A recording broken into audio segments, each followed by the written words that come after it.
بسم الله الرحمن الرحيم والله جعل لكم من بيوتكم سكنا وقال صلى الله عليه وسلم لما سأله الصحابة ما النجاة يا رسول الله قال أمسك عليك لسانك وليسعك بيتك وابكي على خطيئتك সকল প্রশংসা আল্লাহ তাআলার জন্য, যিনি আমাদেরকে অনেক ব্যস্ততা পেছনে রেখে আল্লাহর ঘর মসজিদে উপস্থিত হওয়ার তৌফিক দিয়েছেন, তাঁর দেওয়া বিধান ফরজ সালাত আদায় করার জন্য এবং তার কথা এবং তার রাসূলের কথা শোনার জন্য, এবং শতকোটি দুরূদ ও সালাম সেই মহান ব্যক্তিত্বের জন্য যার দেখানো পথে চললেই শান্তি।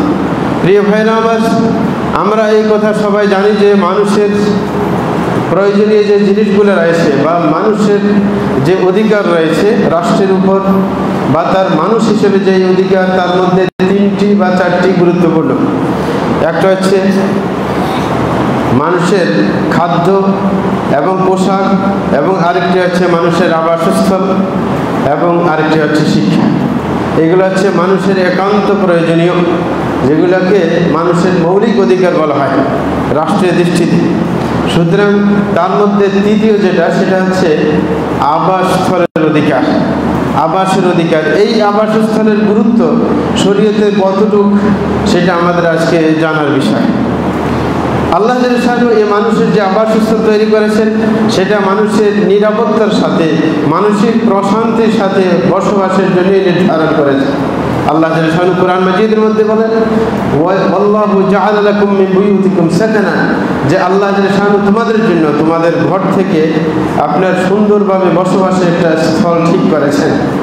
তাইলে মানুষের ঘর হচ্ছে মানুষের প্রশান্তির সাথে বসবাসের একটি জায়গা। এই কারণে এটা এত বড় নিয়ামত, যার ঘর নেই সে বুঝতে পারে। অনেক মানুষ আছে যারা পথ শিশু যেমন আছে, রোডে ঘাটে থাকে, ঢাকার দিকে বড় বড় শহরে গেলে দেখবেন যে অনেক মানুষের বাড়িঘর নেই, তারা রোডের পাশেই শুয়ে আছে, বাচ্চা কাচ্চা নিয়ে অনেকে শুয়ে থাকে। কেউ কোনো মতে ছালা ইত্যাদি দিয়ে বা কোনো আপনার প্লাস্টিক দিয়ে মানে পেঁচিয়ে কোনো মতে অবস্থান করছে, এদের কোনো ঘর নেই। এই কারণে রাসূল আকরাম সাল্লাল্লাহু আলাইহি ওয়াসাল্লাম এটাকে বিরাট নেয়ামত হিসেবে দেখেছেন, এবং এই জন্য কোনো ব্যক্তি যদি শোয়ার সময় শুতে যায় তখন একটি বিশেষ দোয়া তাকে শিক্ষা দিয়েছেন। কি বলবে? যে আলহামদুলিল্লাহিল্লাযী আত'আমানা ওয়া সাকানা ওয়া কাফানা ওয়া আওয়ানা ফাকাম মিম্মান লা কাফিয়া লাহু ওয়া লা মুওয়িয়া। রাসূল আকরাম সাল্লাল্লাহু আলাইহি ওয়াসাল্লাম বলেন যে এই দোয়া পড়ার জন্য, দোয়ার অর্থ হচ্ছে যে সকল প্রশংসা আল্লাহ তাআলার জন্য, যিনি আমাদেরকে খাদ্য দিয়েছেন, পানীয় দিয়েছেন, এবং তা যথেষ্ট পরিমাণ দিয়েছেন, এবং পাশাপাশি আমাকে আশ্রয়স্থল দিয়েছেন যেখানে আমি আশ্রয় নিতে পারি। এবং পরে বলে যে ফাকাম মিম্মান লা কাফিয়া লাহু ওয়া লা মুওয়িয়া, যে বিশ্বের বুকে এমন কিছু মানুষ রয়েছে যাকে আল্লাহ জাল্লাহু তার যতটুকু যথেষ্ট এত পরিমাণ খাদ্য পানীয় দেয় নেই, যথেষ্ট পরিমাণ তাকে থাকার সুবিধা দেয় নেই। সুতরাং বলছেন যে এমন অনেকের আছে, কিন্তু আমাকে তো আল্লাহ দিয়েছেন। এই কারণে অনেকের কোনো আবাসস্থল নাই, অনেকের যথেষ্ট খাদ্য এবং পানীয় নেই। সুতরাং আল্লাহ যেন তাকে দিয়েছে, এই জন্য আল্লাহর প্রশংসা করতে বলা হয়েছে। দোয়ার মধ্যে এটাই বলা হয়েছে। এবং এই আবাসস্থলটা মানুষের জন্য আপনার নাজাতের একটা মাধ্যম। যে মানুষ যতই ঘরমুখী হতে পারে, একজন মানুষ তার বৈবাহিক জীবনে যদি সে ঘরমুখী থাকে, সেই ঘরে প্রশান্তি থাকে। যে ঘরমুখী হয় না, সেই ঘরে শান্তি থাকে না। এই কারণে রাসূল আকরাম সাল্লাল্লাহু আলাইহি ওয়াসাল্লামকে সাহাবায়ে কেরাম যখন জিজ্ঞাসা করেছেন যে মান নাজাত ইয়া রাসূলুল্লাহ, যে নাজাত পাওয়া যাবে কিভাবে, মুক্তি পাওয়া যাবে কিভাবে, রাসূল আকরাম সাল্লাল্লাহু আলাইহি ওয়াসাল্লাম তখন তিনটা পলিসি দিয়েছেন। রাসূল আকরাম সাল্লাল্লাহু আলাইহি ওয়াসাল্লাম বলছেন যে ইমসিক আলাইকা লিসানাক, যে তোমার প্রথমে মুখকে নিয়ন্ত্রণ করবে। মুখের নিয়ন্ত্রণ মানুষের নিরাপত্তার জন্য দরকার। অনেক মানুষ আছে মুখের কারণে মারধর খায়, জেলে থাকে। অনেক নেতা আছে যারা উল্টে পাল্টা বলার কারণে, রোডে ঘাটে চিৎকার দেওয়ার কারণে শেষ পর্যন্ত জেলে কি বছরে বছরে আছে। তাহলে কেন? রাসূল আকরাম সাল্লাল্লাহু আলাইহি ওয়াসাল্লাম নিরাপত্তার জন্য বলেছে মুখকে সামলাও, আমসিক আলাইকা লিসানাক, মুখ সামলিয়ে কথা বলো। কারণ মুখের যদি নিয়ন্ত্রণ হারিয়ে যায়, তখন তোমার নিরাপত্তাও হারিয়ে যাবে, তোমার নিরাপত্তা থাকবে না। এই কারণে অনেক মানুষ নিরাপত্তাহীনতায় ভুগেছে তার মুখের কারণে। অনেক মহিলা আছে মুখের কারণে স্বামীর মার খাচ্ছে বারবার, আছে নাকি নাই? মানে স্বামীর বারবার মার খাচ্ছে মুখের কারণে, তার মানে কথা মুখ চলে বেশি, তাইলে নিরাপত্তা নষ্ট হয়। তার মধ্যে 1 নম্বর কি? মুখ। যে মুখের যদি যত্রতত্র ব্যবহার করা হয়, মুখ যদি সামনে কথা না বলা হয়, তাইলে নিরাপত্তা থাকে না, শাস্তির সম্মুখীন হতে হয়। 2 নম্বর বলেছে বলিয়ে সাকাবাইতুক, যদি নিরাপত্তা চাও, যদি মুক্তি চাও, তাহলে যেন তোমার ঘর তোমাকে আপনার ঘিরে রাখে, বেষ্টন করে রাখে। তোমার ঘর যেন তোমার জন্য যথেষ্ট হয়ে যায়, মানে ঘরে সময় দেওয়ার জন্য বলা হচ্ছে যে ঘরে সময় দাও। সুতরাং একজন পুরুষের যদি বাইরে তার নিতান্ত কোনো প্রয়োজন না থাকে, তাইলে বাকি সময় বাইরে আড্ডা না দিয়ে তাকে ঘরমুখী হতে হবে, ঘরে আসতে হবে, ঘরে নিজের বাচ্চাকে চিন্তাদেরকে দেখতে হবে, নিজের স্ত্রীকে সময় দিতে হবে। সুতরাং এই সমস্ত হচ্ছে তার কাজ, তাইলে সে নিরাপত্তা পাবে, ঘর নিরাপদ থাকবে, নাইলে ঘর নিরাপদ থাকবে না। 3 নম্বর যেটা মুক্তির জন্য রাসূল আকরাম সাল্লাল্লাহু আলাইহি ওয়াসাল্লাম পরামর্শ দিয়েছেন, ওয়াবকি আলা খাতিআতিক, যে তুমি তোমার গুনাহের জন্য কান্নাকাটি করো। একজন মানুষ বলতেই সে পাপ করে থাকবে, এটা স্বাভাবিক। এই কারণে রাসূল আকরাম সাল্লাল্লাহু আলাইহি ওয়াসাল্লাম বলেছেন যে সব সময়ের জন্য একটা দায়িত্ব থাকে যে একজনের সে যেন নিজের গুনাহের জন্য কান্নাকাটি করে আল্লাহর কাছে। সুতরাং সেটাও নাজাতের জন্য একটা মাধ্যম। কারণ যদি কান্নাকাটি করে, তওবা করে, ইস্তেগফার করে, আল্লাহ যেন তাকে ক্ষমা করে দেবেন। কারণ আল্লাহ নিজেই বলছেন আত-তাওবাতু তাজুব্বু মা কানা ক্বাবলাহা, যে তওবা করলে পূর্বের সমস্ত গুনাহ মাফ হয়ে যায়। সুতরাং এটা একটা নাজাতের বিরাট 3টি মাধ্যম, এটা আমাদের খেয়াল রাখতে হবে। এইগুলোর মাধ্যমে আমরা নাজাত পেতে পারি। যখন ঘরটা আপনার নিরাপত্তা একটা জায়গা, যে নিরাপদ একটি জায়গা, এই নিরাপত্তার দায়িত্ব কিন্তু রক্ষা করার দায়িত্ব হচ্ছে মহিলাদের। কারণ মহিলারা হচ্ছে ঘরের রানী, মানে ঘরের পুরো নিয়ন্ত্রক হচ্ছে মহিলা। এই কারণে মহিলাকে, যখন মহিলাই ঘরকে নিয়ন্ত্রণ করবে, ঘরকে সাজিয়ে গুছিয়ে রাখবে, নিজের সন্তানদেরকে আপনার ঘিরে রাখবে আদর যত্ন দিয়ে, এই কারণে মহিলাদের আবাসস্থল এবং মূল কর্মক্ষেত্র আল্লাহ জাল্লাহু বলেছেন ওয়াকারনা ফি বুয়ুতিকুন্না, যে মহিলাদেরকে আল্লাহ আদেশ করেছেন যে তোমাদের আসল জায়গা হচ্ছে ঘর, যে ঘরের মধ্যে অবস্থান করতে হবে মহিলাদেরকে আদেশ। কারণ যদি মহিলা ঘরে না থাকে, ওই ঘরের কোনো কি আপনার আরাম আয়েশ উঠে যায়, ওই ঘরে কোনো প্রশান্তি থাকে না। যদি মহিলা বাইরে চাকরি করে, চাকরি থেকে আসবে, তখন স্বামী তার খেদমত দিবে না মহিলা তার খেদমত দিবে, তখন তো ঝামেলা লেগে যায়। মানে পাকাই বেঁকে অনেক পুরুষ মহিলা আছে, 2 জন চাকরি করে, খানা পাকানোর কোনো কাজ থাকে না, তখন বাইরের থেকে হোটেল থেকে আপনার অর্ডার দিয়ে খানা আনে, কখনো খানা পাকায় না। তাইলে এখন ওই যে যাযাবরের জিন্দিগির মতো, ঘরে থাকলেও যাযাবরের মতো, মানে খানা কোনো পাকানোর কোনো মাথায় চিন্তা নেই। পরবর্তীতে অসুস্থ হয়ে যায়, বদ অভ্যাস সৃষ্টি হয়ে যায়, বাচ্চা কাচ্চা সবগুলোর বদ অভ্যাস হয়ে যায়। কয়েকদিন আগে আমার এক শাগরিদ সৌদি আরবের, সে ফোন করে বলতেছে, শায়েখ আমার জন্য একটা মেয়ে দেখবেন, বিয়ে করবে। বেচারা বয়স 60 বছর হয়ে গেছে। বলেছে আমার স্ত্রী মারা গেছে, মেয়ে ছেলে যারা আছে এদের বদ অভ্যাস হয়ে গেছে। সৌদি আরব থাকা অবস্থায় অনেক টাকা পয়সা পাঠাইছি, এরা কখনো খানা পাকাইতো না, খানা অর্ডার দিয়ে টাউনে থাকতো ঢাকাতে, অর্ডার দিয়ে খানা নিয়ে এসে বাসায় খাইতো, কখনো পাকাইতো না। শেষ পর্যন্ত বলে সৌদি আরব থেকে ফিরে এসে নিজে পাকাই খাইতাম, মানে বউ থাকা অবস্থা। এখন বউ মারা গেছে, তারও ঝামেলা, মেয়েও পাকায় না, মেয়েও অর্ডার দিয়ে আপনার খানা আনে, সে চাকরি করে আরেক জায়গায়, বলে যে এখন তো আমার একা থাকা মুশকিল। এই যে দুরবস্থা, মানে ঘর থাকেও ঘরহীন মানুষের মতো, অথচ ধনী লোক নিজের বাড়ি, নিজের ঘর, সব কিছু ভাড়া, আর বাড়ি আছে ভাড়া দিচ্ছে, মানে আয় রোজগারের কোনো অসুবিধা নেই, কিন্তু ঘরে থাকিও ঘরহীন মানুষের মতো। তাহলে কেন? কারণ নিয়ন্ত্রক যে ঘরকে যে মানে আপনার আরামের জায়গা হিসেবে রূপান্তরিত করবে, যিনি ঘরের কর্তা, নিয়ন্ত্রণকারী, হ্যাঁ, ঘরকে সুখের রাজ্যে রূপান্তরিত করবে, তিনি হচ্ছেন মহিলা।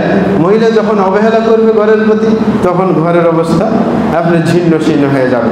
এই কারণে আল্লাহ অর্ডার করেছেন ওয়াকারনা ফি বুয়ুতিকুন্না, যে তোমরা ঘরে অবস্থান করো। এই কারণে মহিলা যদি ঘরের বাইরে যায়, সেটার প্রতি নিন্দা করেছেন আল্লাহ রাসূল সাল্লাল্লাহু আলাইহি ওয়াসাল্লাম, যে বলেছেন রাসূল আকরাম সাল্লাল্লাহু আলাইহি ওয়াসাল্লাম যে মহিলাদেরকে ব্যাপারে, যে মহিলা যদি ঘর থেকে বের হয়ে যায়, আল মারআতু ইযা খারাজাত মিন বাইতিহা ইস্তাশরাফাহা শাইতান, যে মহিলা যদি ঘরের বাইরে যায়, তখন শয়তান বড় করে সুন্দর করে মানুষের সামনে উপস্থাপন করে। অনেক মহিলা দেখা যায় যে অসুন্দর, কিন্তু তারপরেও সুন্দর করে সেজে গুজে গেলে বাইরে অন্য পুরুষের সামনে সে খুব সুন্দরী হিসাবে কি চোখে পড়ে, এবং সে নিজেও বলে, রাসূল নিজে বলতেছেন ওয়া তাকুলু মান রাআনি আজাবতুহু, বলে যে আমাকে দেখে, আমাকে দেখে চমৎকৃত হয়, খুশি হয়ে যায়, মানে অভিভূত হয়। এরকম অনেক মহিলা আছে নিজের বান্ধবীদের সাথে গিয়ে গর্ব করে যে বাইরে গেলে যে কেউ মানে আমার দিকে তাকায়, হ্যাঁ, আর আরেকজনে যার দিকে তাকায় না এর মনটা খারাপ হয়ে যায় যে কেউ আমার দিকে তাকাইল না। কিন্তু না, এই মহিলার কোনো গুরুত্ব নেই, কারণ মহিলার আসল আবাস ছিল ঘরের ভিতর। এই কারণে রাসূল আকরাম সাল্লাল্লাহু আলাইহি ওয়াসাল্লাম বলেছেন যে কোনো মহিলা যদি সে ঘরে অবস্থান করে, এটাই ওয়াখাইরুন লাহুন্না ওয়া আকরাবুহুন্না ইলাল্লাহি তাআলা মান কানাত ফি ক্বারি বাইতিহা। রাসূল বলেছেন আল্লাহর নিকটবর্তী, আল্লাহর সাথে ওই মহিলার বেশি সম্পর্ক হবে, বেশি আল্লাহর ঘনিষ্ঠ হবে ওই মহিলা যে নিজের ঘরের অভ্যন্তরে অবস্থান করতে পারে। তাহলে একজন মহিলার মূল্য কি? আল্লাহর কাছে তার মূল্য দাম বাড়বে এবং আল্লাহর সাথে তার সম্পর্ক বাড়বে কখন? যদি ঘরের অভ্যন্তরে সে অবস্থান করতে পারে, বাইরে সে না যায়। বাইরে যাওয়া তার দায়িত্বের বাইরে, নিতান্ত প্রয়োজন যখন হবে তখন সে বাইরে অবস্থান করবে, এছাড়া নয়। এটা হচ্ছে মহিলার মৌলিক দায়িত্ব। যখন মহিলার মৌলিক দায়িত্ব হবে যে ঘরকে নিয়ন্ত্রণ করা, এবং সে দায়িত্বশীল বটে, যেটা অন্য হাদিসের মধ্যে আরো সুস্পষ্টভাবে বলা হয়েছে। রাসূল বলেছেন আল মারআতু রাইয়াতুন ফি বাইতি যাওজিহা ওয়া মালিহি ওয়া হিয়া মাসউলাতুন রাইয়াতিহা। রাসূল বলেছেন একজন মহিলা সে তার স্বামীর ঘরে এবং তার সম্পদে দায়িত্বশীল। কিয়ামতের দিবসে তাকে সেই দায়িত্ব সম্পর্কে জবাবদিহি করতেই হবে আল্লাহর কাছে। তাইলে মহিলার দায়িত্ব নিজের স্বামীর সংসারকে টিকিয়ে রাখা এবং তার সন্তানদেরকে নিয়ন্ত্রণ করা স্বামীর অনুপস্থিতিতে, এটা হচ্ছে তার মৌলিক দায়িত্বের মধ্যে পড়ে। এই কারণে তার মূল দায়িত্ব যখন ঘরে, এই কারণে ঘরকেই তার আবাসস্থল আপনার হিসেবে আল্লাহ জাল্লাহু চয়ন করেছে, এখন এমনকি বাইর হতে নিষেধ করেছেন। এটা হচ্ছে আসল মূল কথা। এখন আসি আমরা, এই ঘর যখন আমাদের আসলে আবাসস্থল এবং এই ঘর যেন মনের প্রশান্তির আসল জায়গা, এই কারণে এই ঘর যেন শয়তানের আখড়া না হতে পারে, সেই জন্য আমাদেরকে অবশ্যই খেয়াল করতে হবে। অনেকের ঘরটা কিন্তু শয়তানের আখড়ায় রূপান্তরিত হয়, এই ঘরকে আপনার রক্ষা করা হয় না, সেটা প্রতি লক্ষ্য করতে হবে। অনেকে নিজেই সেটা করে থাকে। ঘর যেন শয়তানের আবাসস্থল না হয়ে যায়, অনিরাপদ না হয়ে যায়, সেই জন্য একজন পুরুষ যখন বাইরের থেকে ঘরে ঢুকবে তখন দোয়া পড়ে তাকে ঢুকতে হবে। যখন সে ঘর থেকে বের হবে তখন ঘর থেকে বের হওয়ার দোয়া পড়তে হবে। এটা হচ্ছে নিয়ম। ঘর থেকে ঘরে ঢুকার দোয়া কি? বিসমিল্লাহ বলে ঢুকবে, বিসমিল্লাহ, তারপরে কি বলবে? আল্লাহুম্মা ইন্নী আসআলুকা খায়রাল মাওলিজ ওয়া খায়রাল মাখরাজ ওয়া বিসমিল্লাহি ওয়ালাজনা ওয়া বিসমিল্লাহি খারাজনা ওয়া আলাল্লাহি রাব্বানা তাওয়াক্কালনা। এটা পড়ে ঘরে অবস্থান করবে। ঘরে ঢুকে ঘরের ফ্যামিলির সবাইকে সালাম দিবে, হ্যাঁ, বিসমিল্লাহ পড়ে ঢুকার পর, হ্যাঁ, এটা হচ্ছে নিয়ম। যদি বিসমিল্লাহ পড়ে ঘরে না ঢুকে তাহলে শয়তান তার সাথে সাথে ঢুকে পড়ে। রাসূল আকরাম সাল্লাল্লাহু আলাইহি ওয়াসাল্লাম বলেন ইযা দাখালা আহাদুকুম বাইতাহ ওয়া লাম ইয়াযকুরিল্লাহ, যদি কোনো ব্যক্তি ঘরে ঢুকে কিন্তু আল্লাহর নাম স্মরণ না করে, তখন শয়তান বলে, হ্যাঁ, যে তোমাদের ঘরে থাকার জায়গা হয়েছে, যে লাকুমুল মাবিত, যে এক শয়তান আরেক শয়তানকে বলে তোমাদের আজকে রাত্রে থাকার বন্দোবস্ত হয়ে গেছে। যদি কোনো পুরুষ আল্লাহর জিকির করে ঘরে না ঢুকে, তো শয়তান কি বলে? তোমাদের আজকে এই ঘরে থাকার কি একটা বন্দোবস্ত হয়ে গেছে। যখন খানা খাইতে গিয়ে আপনার দোয়া না পড়ে, বিসমিল্লাহ পড়ে যখন খানা না খায়, হ্যাঁ, তখন শয়তান বলে যে ওয়ালাকুমুল আসা, যে আজকে রাত্রের খানারও বন্দোবস্ত তোমাদের হয়ে গেছে, খানা থাকা নিয়ে আজকে রাত্রে আর কি টেনশন করতে হবে না। কিন্তু যদি কোনো পুরুষ ঘরে ঢোকার সময় আল্লাহর জিকির করে ঢুকে এবং খাদ্য খাওয়ার সময় যখন আল্লাহর নাম নিয়ে খাদ্য খায়, তখন শয়তান একটা আরেকটাকে বলবে লা মাবিতা লাকুম ওয়ালা আসা, যে আজকে রাত্রে এই ঘরে থাকার কোনো ব্যবস্থা তোমাদের নেই, আজকে এই ঘরে কোনো খানারও কোনো ব্যবস্থা নেই, থাকা খানার কোনো ব্যবস্থা আজকে এই ঘরে হবে না। কিন্তু যদি এই দুইটা কাজ না করে, তাইলে ঘরের মধ্যে থাকার ব্যবস্থা হয়ে যায়, শয়তানের কি খাওয়ার ব্যবস্থা হয়ে যায়। যদি থাকার আর খাওয়ার ব্যবস্থা হয়ে যায়, শয়তান যদি আপনার সাথে থাকে, তাইলে আপনার স্ত্রীকে শয়তানে ধরবে না, মেয়েকে ছেলেকে শয়তানে ধরবে না, নাকি শয়তানে ওয়াসওয়াসা দিবে না, নাকি না দিবে না? অবশ্যই দিবে। আর অনেকে তো ঘরকে নিজেই জাহান্নামের কেন্দ্রস্থল বানিয়ে রাখেন, ঘরের মধ্যে ডিশ লাইন লাগিয়ে রাখেন, এটা সেটা অনেক কিছু। মানে নিজের ঘরকে শান্তির জায়গা তাকে অশান্তির জায়গা হিসেবে রূপান্তরিত হতে পারে। সুতরাং আমরা কখনো ঢুকা বাইর হওয়ার সময় কখনো দোয়া ভুলবো না। বাইর হওয়ার সময় বলতে হবে বিসমিল্লাহি তাওয়াক্কালতু আলাল্লাহ, এটা বলে ঘর থেকে যেন একজন মানুষকে বের হয়। তাইলে ঢুকার সময় আল্লাহর নাম নিয়ে ঢুকা, খাদ্য খাওয়ার সময় যদি আল্লাহর নাম নিয়ে খাদ্য খাওয়া হয় তাইলে শয়তান ওই ঘরে কি জায়গা নিতে পারে। তাইলে এটা হচ্ছে ঘরকে নিরাপদ রাখার একটা মাধ্যম। দ্বিতীয় নম্বর, ঘরকে নিরাপদ রাখার আরেকটা মাধ্যম হচ্ছে যে আপনি ঘরকে ইবাদতের জায়গা হিসেবে বানাবেন। কারণ একজন মানুষ তার তো সৃষ্টির লক্ষ্যই হচ্ছে ইবাদত করা, সুতরাং ঘরকে ইবাদতের জায়গা বানানো হবে। এই কারণে আল্লাহ জাল্লা শানহু কোরআন মাজিদের মধ্যে বলেছেন ওয়াজআলু বুয়ুতাকুম কিবলা, যে তোমাদের ঘরকে কিবলা বানিয়ে নাও। কিবলা বানিয়ে নাও মানে কি মসজিদ বানিয়ে নাও। মসজিদ বানিয়ে নাও ঘরকে, যেন ঘরের মধ্যে সালাত আদায় করা হয়, আল্লাহর জিকির আজকার যেন করা হয়, ঘরের মধ্যে যেন উল্টা কাজ না করা হয়, গান বাদ্য ইত্যাদি যেন ঘরের মধ্যে না চলে, ঘরের মধ্যে আল্লাহর জিকির যেন থাকে।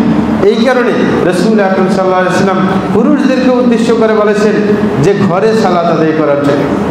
হ্যাঁ, বলছেন যে সাল্লু ফি বুয়ুতিকুম ফাইন্না আফদালাস সালাতি লিল মারই সালাতু ফি বাইতিহি, বলছে তোমরা ঘরে সালাত আদায় করো, নফল সালাত যত আছে সুন্নত নফল এগুলো ঘরে আদায় করার চেষ্টা করো।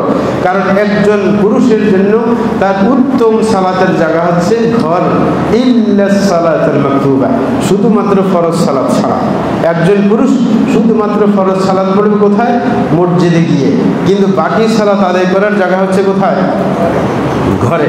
রাসূল বলছেন সর্বশ্রেষ্ঠ জায়গা সালাতের জায়গা হচ্ছে ঘর। ঘরের মধ্যে সালাত আদায় করবে ফরজ সালাত ছাড়া বাকিগুলো। কারণ ঘরে আপনি যদি সালাত আদায় করেন, আপনার সালাত দেখে স্ত্রীকে আপনার উৎসাহিত হবে এবং খবর নিতে পারেন যে নিজের সালাতের চিন্তা যদি ঘরে থাকে, নফল বা সুন্নত পড়েন, তাইলে স্ত্রী দেখে সালাতের প্রতি উৎসাহিত হবে। অথবা আপনি খবর নিতে পারবেন যে তুমি কি নামাজ পড়েছো কিনা। অনেক সময় নামাজের খবর নিতেও ভুলে যায় যে ফ্যামিলির লোকেরা নামাজ পড়েছে কিনা, সেই সুযোগটা হয়ে যায়। ছোট বাচ্চা থাকলে পাশে এসে সালাত আদায় করবে নাকি, শিখবে। এই কারণে রাসূল সাল্লাল্লাহু আলাইহি ওয়াসাল্লাম হাদিসের মধ্যে বলেছেন ইজআলু মিন সালাতিকুম ফি বুয়ুতিকুম, যে তোমাদের কিছু সালাত রেখে দাও ঘরের জন্য। সব সালাত কিন্তু মসজিদে পড়ো না, কিছু ঘরের জন্য কি রেখে দিবে।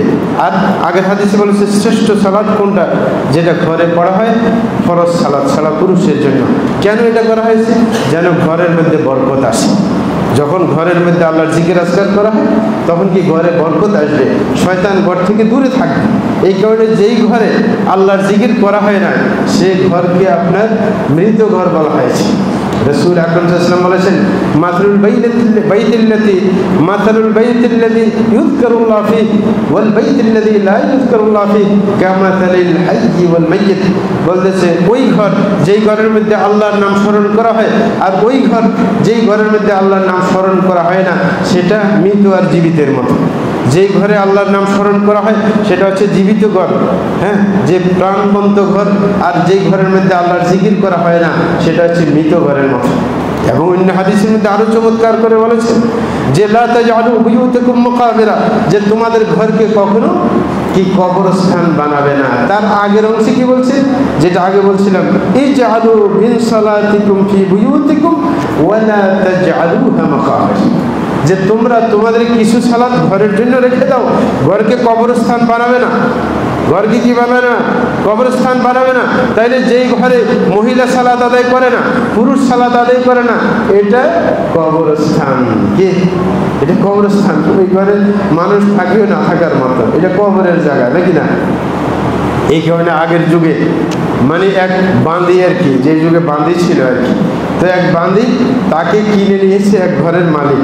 তো ঘরের মানুষরা তাকে কিছুদিন রাখার পরে তো মহিলা ওই বাঁধি তার মনিবকে বলতেছে আমি তোমার কাছে থাকবো না, আমাকে আবার বিক্রি করে দাও। বলেছে বিক্রি করে দিব না কেন? কি সমস্যা আমাদের ঘরের? বলে যে তোমাদের ঘরটা কবরস্থানের মতো। একটু কবরস্থান হয়ে গেছে, তোমরা নামাজ কালাম পড়ো না। বলে যে নামাজ তো পড়ি, আমরা ফরজ সালাত আদায় করি না। ওই যে না না এইটা না, এটা তো সব মুসলমান আদায় করে। ওই যে তাহাজ্জুদ পড়ে না কেন, নফল সালাত আদায় করে না কেন ঘরের মধ্যে, তাইলে তো এটা কবরস্থানের মতো হয়ে গেল। কারণ আমি যেই ঘরে ছিলাম এরা বলে যে 1-2 ঘন্টা কি তাহাজ্জুদ পড়তো, সুতরাং এই ঘরের প্রাণ ছিল, এই ঘরে জীবন ছিল। কিন্তু তোমাদের ঘরে আসি দেখি যে এটা কবরস্থান হয়ে গেছে। তাইলে যেই ঘরের মধ্যে কোনো সালাত আদায় করা হয় না, মহিলা সালাত আদায় করে না, তাইলে এটা কবরস্থানের মতো। এখানে রসুল বলছে না, কবরস্থান বানাইতে যাবে না। তাইলে ঘরকে কবরস্থান কখনো বানাতে যাব না। তারপরে যে কাজটা করা উচিত, আমার ঘরকে শান্তির জায়গা হিসেবে রক্ষা করার জন্য আমি কখনো বাড়িতে কুকুর লালন পালন করবো না। অনেকে আছে কুকুর লালন পালন করে, নাকি না? আছে না? অনেকে কুকুর পালে না। কুকুর পাললে, কুকুর যদি কোনো ঘরে ঢুকে, কোনো ঘরে যে ছবি থাকে, ওই ঘরে ফেরেশতা প্রবেশ করে না। হ্যাঁ, ইন্নাল মালাইকাতু লা তাদখুলু বাইতান ফিহি কালবুন ওয়ালা তাসাবি। রাসূল আকরাম সাল্লাল্লাহু আলাইহি ওয়াসাল্লাম বলছেন যে লা তাদখুলুল মালাইকাতু বাইতান ফিহি কালবুন ওয়ালা তাসাবি, যে এমন ঘরে ফেরেশতা প্রবেশ করে না। ফেরেশতা প্রবেশ করে না মানে সব ফেরেশতা না, রহমতের ফেরেশতা প্রবেশ করে না। ঘরে কুকুর থাকলেও, ছবি থাকলেও, যখন মৃত্যু চলে আসবে, মৃত্যুর ফেরেশতা ঢুকবে না ঘরে? অবশ্যই ঢুকবে। হ্যাঁ, ওটাকে বাধা দিবে না কোনো কিছু। তাইলে রহমতের ফেরেশতা ঘরে প্রবেশ করবে না যেই ঘরে কুকুর থাকে এবং ছবি থাকে। কিন্তু বাংলাদেশে অনেক ঘর আছে ছবির আড্ডাখানা, নাকি? এই দেয়ালে এক ছবি, ওই দেয়ালে এক ছবি, ছবি টাঙ্গায় রাখছে, মানে নিজের বাপের ছবি, মার ছবি না। এগুলো তো অন্তরে জায়গা নেবে। নিজের মা বাপের কথা ভুলবে কেন?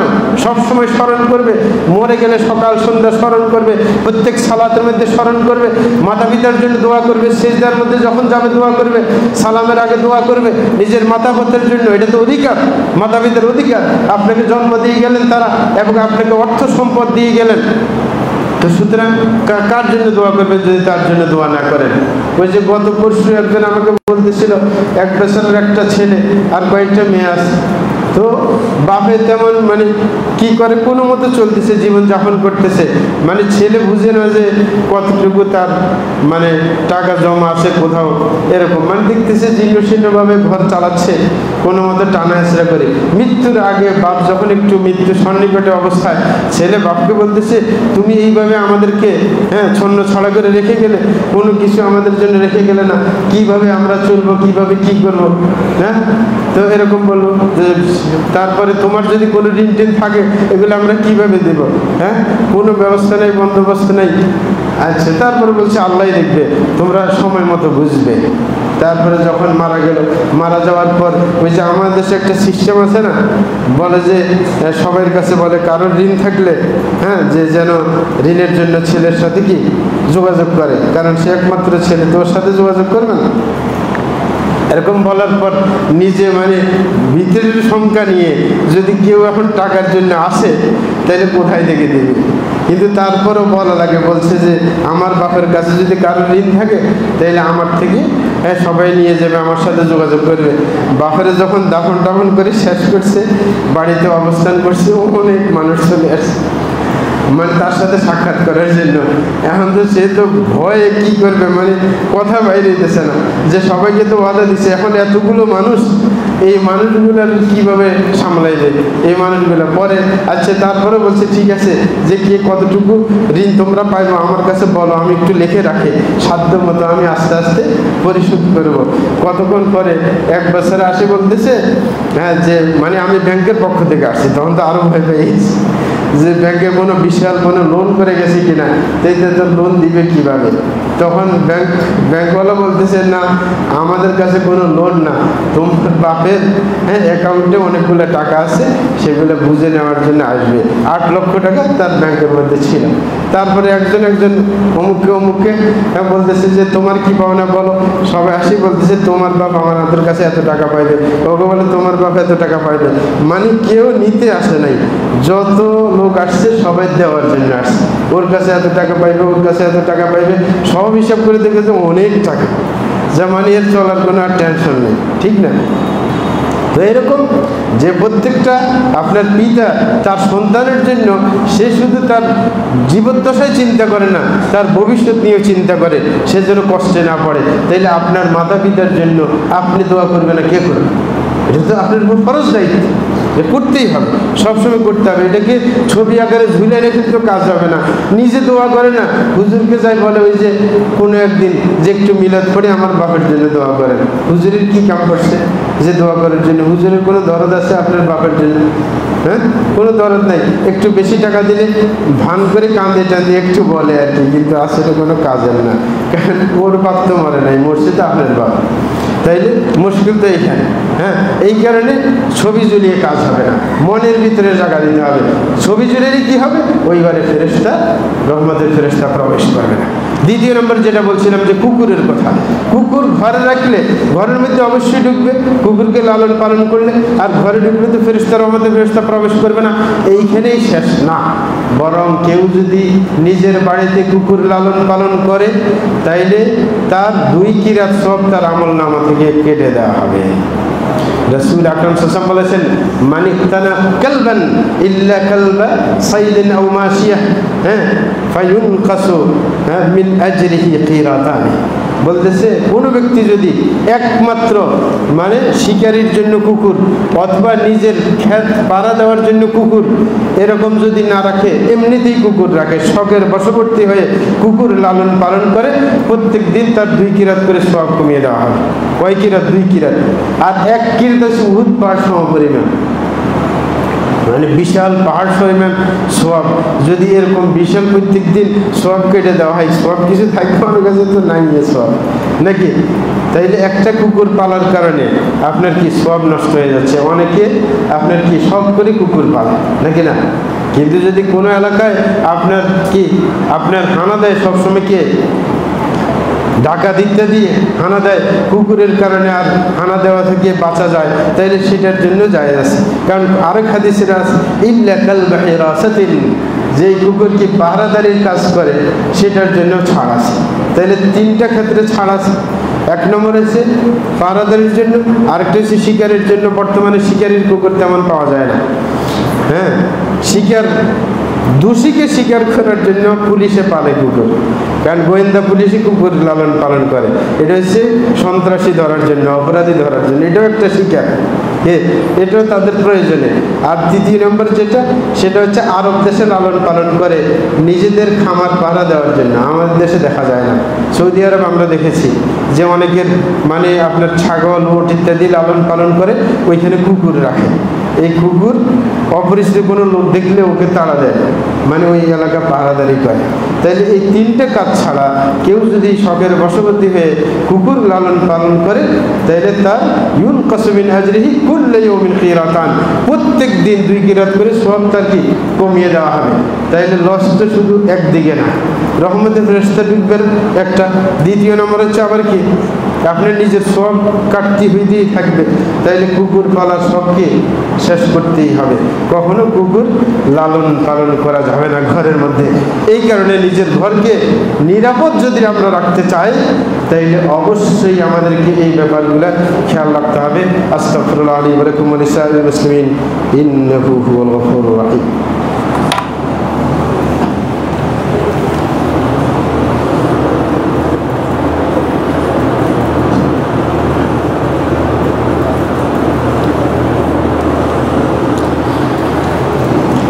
আলহামদুলিল্লাহ রাব্বিল আলামিন ওয়া সাল্লাতু ওয়াসসালামু আলা সাইয়্যিদিল মুরসালিন নবিয়িনা মুহাম্মদ ওয়া আলা আলিহি ওয়া সাহবিহি আজমাইন, মা বা'দ।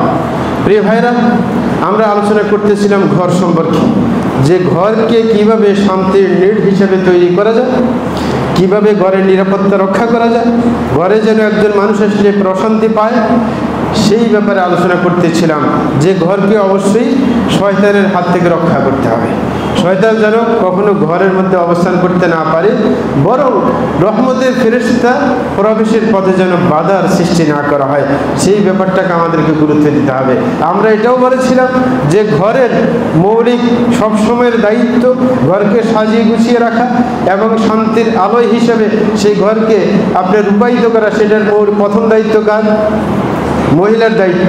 এই কারণে মহিলা ঘরে অবস্থান করতে হবে, ঘরের সমূহ ব্যাপার মহিলাকে সাজিয়ে গুছিয়ে রাখতে হবে, এটা হচ্ছে তার মৌলিক কাজ। দ্বিতীয় নম্বর, তার এটার মৌলিক দায়িত্ব পড়ে কি পুরুষের উপর। এখন মহিলা হয়তো বা আপনার গুরুত্ব দিবে না, নাকি এরকম আছে না?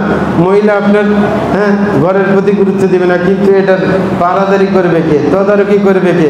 আরে যে কোনো কাউকে কোনো দায়িত্ব দিলে যদি মাঝে মাঝে খবর গিরে না করা হয়, তখন গাপলা দেয় নাকি দেয় না? এই গাপলা দেয়। এই কারণে তারপরে মৌলিক দায়িত্ব পুরো ঘরের নিয়ন্ত্রণ, যদিও না থাকা অবস্থায় স্ত্রী দায়িত্ব পালন করবে, কিন্তু সে কি সঠিকভাবে দায়িত্ব পালন করছে কিনা, বা আপনি তাকে নিয়ন্ত্রণ করা লাগবে, এই জন্য দায়িত্ব আপনার। এই কারণে রাসূল আকরাম সাল্লাল্লাহু আলাইহি ওয়াসাল্লাম বলেছেন, একজন পুরুষ তার পুরো ফ্যামিলির দায়িত্ব তার, যে তার পুরো ঘর সম্পর্কে তাকে হিসাব দিতে হবে পরকালে। সুতরাং মৌলিক যখন দায়িত্ব, ঘরকে ইবাদতের জায়গা হিসেবে রূপান্তরিত করার মৌলিক দায়িত্ব কার উপর পড়ে? পুরুষের উপর। যে পুরুষ সবসময় তদারকি করবে যে আমার ঘরে যেন কোনোভাবে শয়তানের আশ্রয়স্থল না হতে পারে, এবং আমার ঘরে সবসময় যেন ইবাদত হয়, যেন এটা কি রহমতের ফেরেশতার আনাগোনার জায়গা হিসেবে কি রূপান্তরিত হয়। এই কারণে পুরুষ এই প্রতি খেয়াল রাখবে। তার একটা দায়িত্ব আগে বললাম যে ঘরে আসে কিছু সালাত আদায় করতে হবে, ঘরে জিকির করতে হবে। আর ঘর থেকে শয়তান যদি ঢুকে যায়, ধরেন আমরা অনেকে আগে থেকে খেয়াল করি নাই, মানে ঘরটা শয়তানের আখড়া হয়ে গেছে, এখন কি করতে হবে? শয়তান এগুলোকে তাড়াইতে হবে না, কি হবে না? তাড়াইতে হলে প্রথম এসে শয়তানকে কে জায়গা দিচ্ছে ওকে আগে ঠিক করতে হবে। যদি আপনার স্ত্রী ঠিক না থাকে, নামাজ কালাম না পড়ে ঘরের মধ্যে, তাইলে সে তো শয়তানের জায়গা দিয়ে দিল নাকি দিল না? এটাই তো ঘরকে কবরস্থান বানাই ফেললো। তাইলে তাকে শুধরাইতে হবে, তাকে কঠিনভাবে কি আদেশ করতে হবে সালাত আদায়ের প্রতি, কারণ এটার জন্য আপনাকে হিসাব দিতে হবে। আল্লাহ রাসূল সাল্লাল্লাহু আলাইহি ওয়াসাল্লামকে আল্লাহ আদেশ করছেন, ওয়া'মুর আহলাকা বিস-সালাতি ওয়াসতাবির আলাইহা, যে আপনি অবশ্যই আপনার ফ্যামিলিকে সালাতের আদেশ দিবেন এবং ধৈর্য সহকারে সেই আদেশ বাস্তবায়ন করার ব্যবস্থা গ্রহণ করবেন। এখানে ওয়াসবির বলে নেই, ওয়াসবির আলাইহা বলে নেই, ওয়াসতাবির।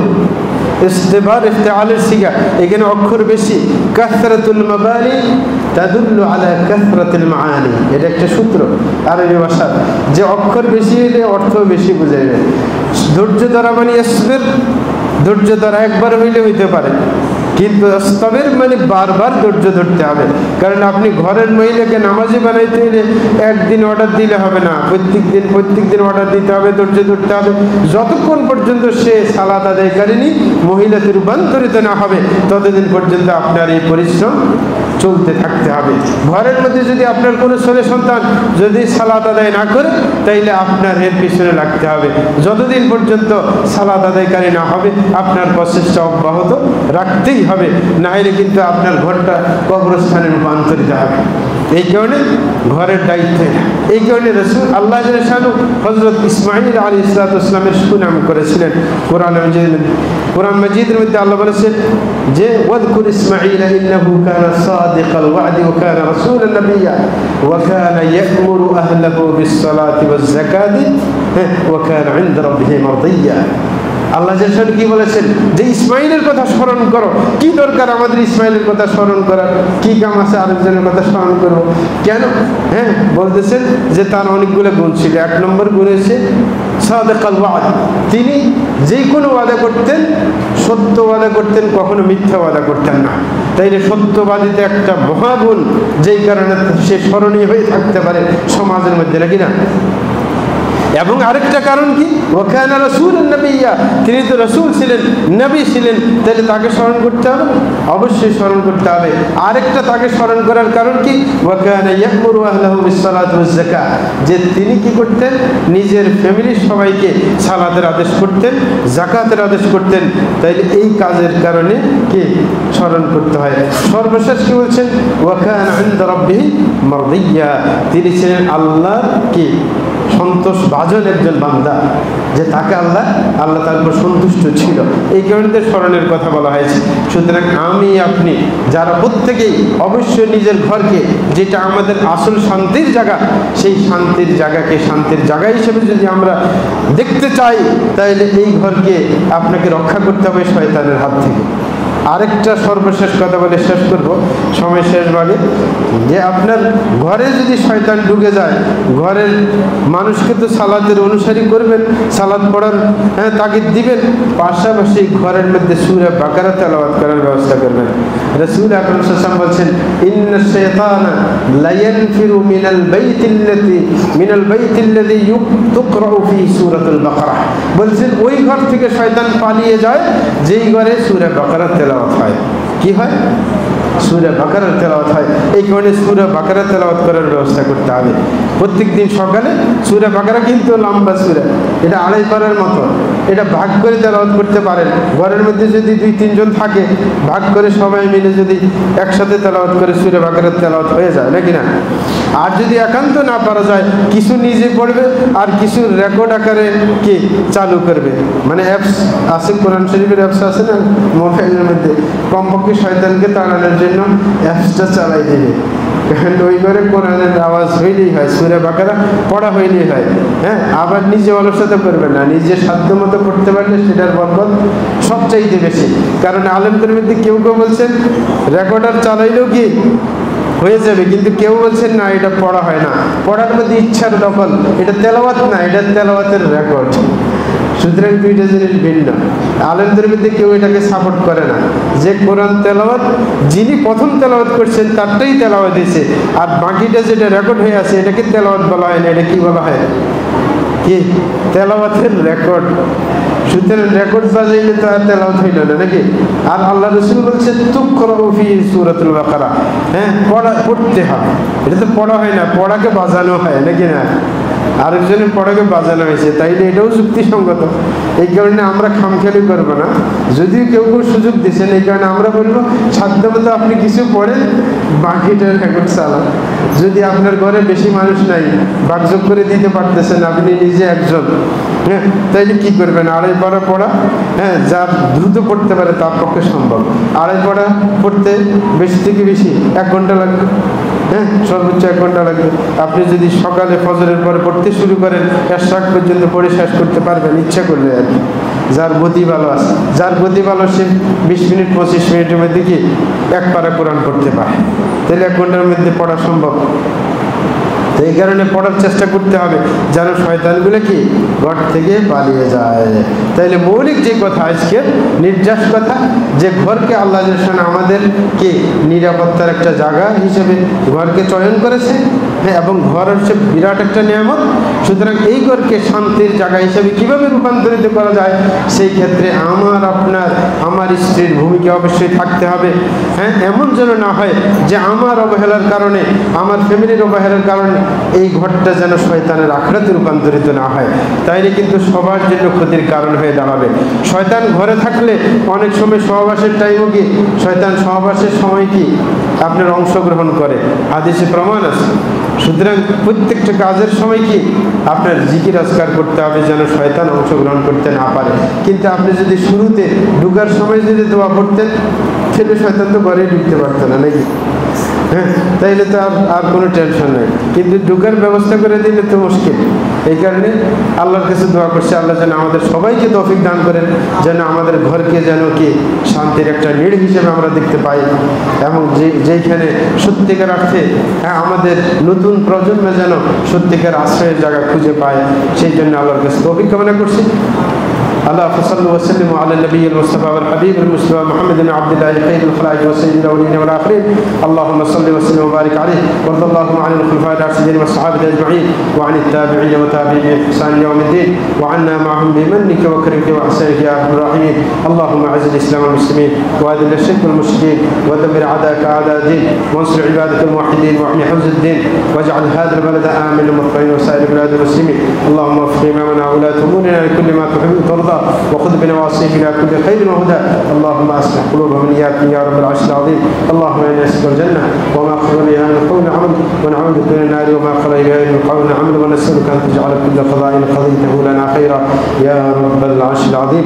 وصلى الله على نبينا محمد وعلى